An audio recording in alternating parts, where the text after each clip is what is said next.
আসসালামাইকুম বন্ধুরা, আপনার সবাই কেমন আছেন? আশা করি সবাই ভালো আছেন। আজ আমি বানাবো পাঙ্গাস মাছের ভর্তা। পাঙ্গাস মাছের ভর্তা বানানোর জন্য প্রথমে আমি পাঙ্গাস মাছটাকে লবণ পাঙ্গাস মাছটা ভালো করে গরম করে ধুয়ে নিয়ে এসেছিলাম। এখন এটাকে লবণ পরিমাণ মতো লবণ দিয়ে দিলাম আর দিয়ে দিব হলুদ গুঁড়ো।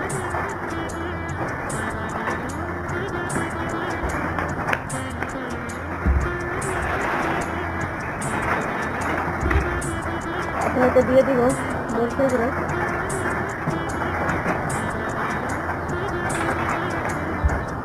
যারা যারা পাঙ্গাস মাছ পছন্দ করে না তারা এভাবে যদি ভর্তা বানিয়ে খান তাহলে বারবার খাইতে ইচ্ছে করবে।